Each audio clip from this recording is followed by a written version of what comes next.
ഏതാണ്ട് 10-15 ലക്ഷം രൂപ ഒരു തദ്ദേശ സ്വയംഭരണ സ്ഥാപന തെരഞ്ഞെടുപ്പിൽ ചെലവാക്കി വന്ന് വോട്ട് ചെയ്ത ഒരാളെ ഇന്ത്യയിൽ കാണുമെന്നല്ല, ലോകത്ത് തന്നെ ഉണ്ടാവും.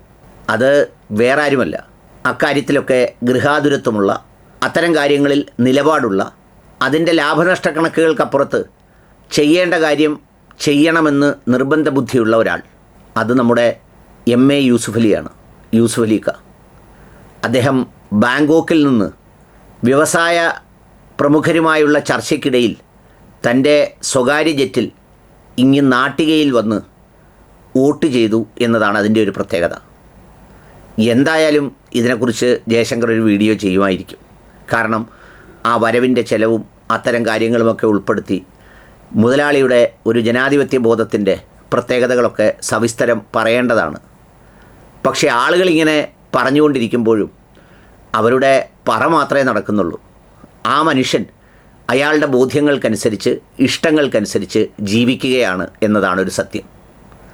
നമ്മുടെ നാട്ടിലൊക്കെ എത്രയോ പേരുണ്ട് വോട്ട് ചെയ്താലെന്താ, ഇല്ലെങ്കിലെന്താ, അല്ലെങ്കിൽ ചെയ്ത് എന്ത് നേടാനാ എന്നൊക്കെ ചോദിക്കൂലേ. അത്തരം ചോദ്യം അദ്ദേഹത്തെ പോലെ ഒരാൾക്ക് ചോദിക്കുന്നതിന്, അല്ലെങ്കിൽ ചോദിച്ചാൽ ആരും അദ്ദേഹത്തെ കുറ്റം പറയില്ല. അദ്ദേഹം ഒരു ഗ്ലോബൽ പേഴ്സണാലിറ്റിയാണ്. നാട്ടിക മണ്ഡലത്തിലെ ജയാപജയങ്ങളോ വോട്ട് രാഷ്ട്രീയമോ ഒന്നും അദ്ദേഹത്തെ ബാധിക്കുകയില്ല.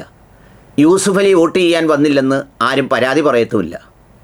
എന്ന് മാത്രവുമല്ല, ഈ പറഞ്ഞതുപോലെ ഇവിടുത്തെ ജയവും തോൽവിയും അദ്ദേഹത്തിൻ്റെ വ്യവസായത്തെയോ ബിസിനസ്സിനെയോ രാഷ്ട്രീയ ഭാവിയെയോ ഒന്നും ബാധിക്കുന്നതുമില്ല.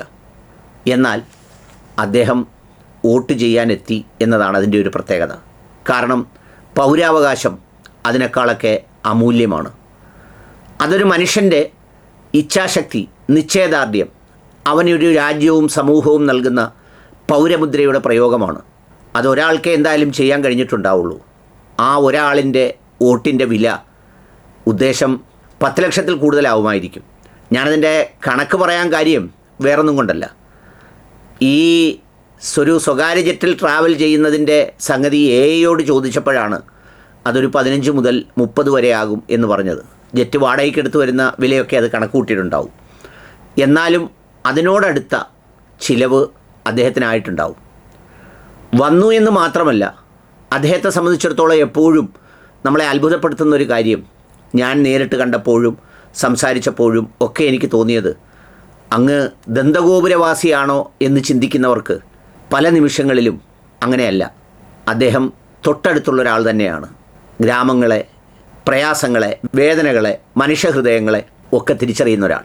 അതുകൊണ്ടാണ് താൻ വോട്ട് ചെയ്യാൻ വന്നപ്പോഴും ഒരുമിച്ച് ഒരേ ബെഞ്ചിലിരുന്ന് പഠിച്ച സുഹൃത്തിനെ ചേർത്ത് പിടിക്കാൻ യൂസുഫ് അലിക്ക് മടിയില്ലാത്തത്. എല്ലാവരും രാഹുൽ മാങ്കൂട്ടത്തിൽ വരുന്നതിൻ്റെ ദൃശ്യഭംഗി ഒപ്പിയെടുക്കാനായി തിക്കും തിരക്കും കൂട്ടിയതിനിടയിൽ ഇങ്ങനെ വന്നിറങ്ങി ഈ വോട്ട് നിർവഹിച്ചു പോയ അദ്ദേഹമായിരുന്നു ഇന്നലത്തെ തെരഞ്ഞെടുപ്പിലെ ഏറ്റവും വലിയ ഹൈലൈറ്റ് എന്നെനിക്ക് തോന്നുന്നു. കാണാം അതിൻ്റെ ദൃശ്യങ്ങൾ.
ഒരുമിച്ച് പഠിച്ചാണ് ഞങ്ങൾ.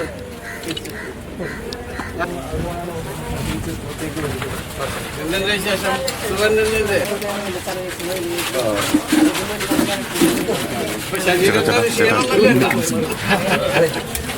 അപ്പോ എനിക്കറിയാലോ, വേറെ ബുദ്ധിമുട്ടൊന്നുമില്ല.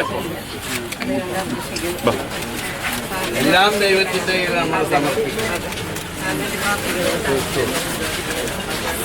ലോകത്തിലെ ഏറ്റവും വലിയ ജനാധിപത്യ രാഷ്ട്രമാണ് ഭാരതം. ലോകത്തിലെ ഏറ്റവും വലിയതും ശക്തിയുള്ളതുമായ ഭരണഘടന കോൺസ്റ്റിറ്റ്യൂഷൻ ആണ് നമ്മുടെ ഭാരതത്തിൻ്റെ.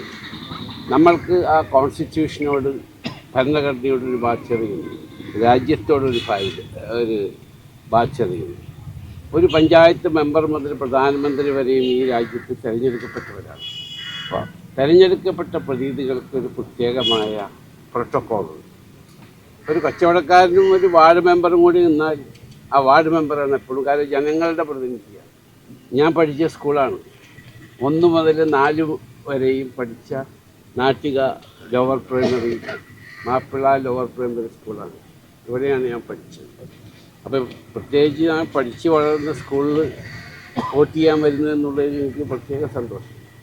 2, എൻ്റെ ഭരണഘടന ബാധ്യത ഞാൻ നിർവഹിക്കുന്നു എന്നുള്ളതിൽ എനിക്ക് പ്രത്യേകമായ സന്തോഷം.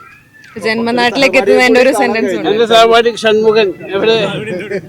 ഞങ്ങൾ ഒരുമിച്ച് ഒരു ക്ലാസ്സിൽ ഒരു ബെഞ്ചിലിരുന്ന് പഠിച്ചത് ഷൺമുഖൻ.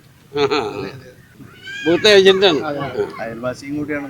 തൊട്ടടുത്ത വീടാണ്. അതിൽ അവരൊക്കെ കാണുമ്പോൾ എനിക്ക് പ്രത്യേക സന്തോഷമുണ്ട്. കാരണം നമ്മൾ ഇവിടെയല്ല ജനിച്ചു വളർന്നത്, അത് മറക്കാൻ പാടില്ല. ഞാൻ ബാങ്കോക്കിലായിരുന്നു. ഇന്നവിടെ ഞങ്ങളുടെ ഏറ്റവും വലിയ ഫുഡ് പ്രോസസ്സിങ്, അവിടുത്തെ കമേഴ്സ് മിനിസ്റ്റർ വന്ന് ഇനാഗുറേഷൻ നടത്തി. നേരെ എയർപോർട്ട് കയറി ഇങ്ങോട്ട് വന്നത്. അപ്പോൾ കൊച്ചിയിൽ ഇറങ്ങി കഴിഞ്ഞാൽ താങ്ക് യു.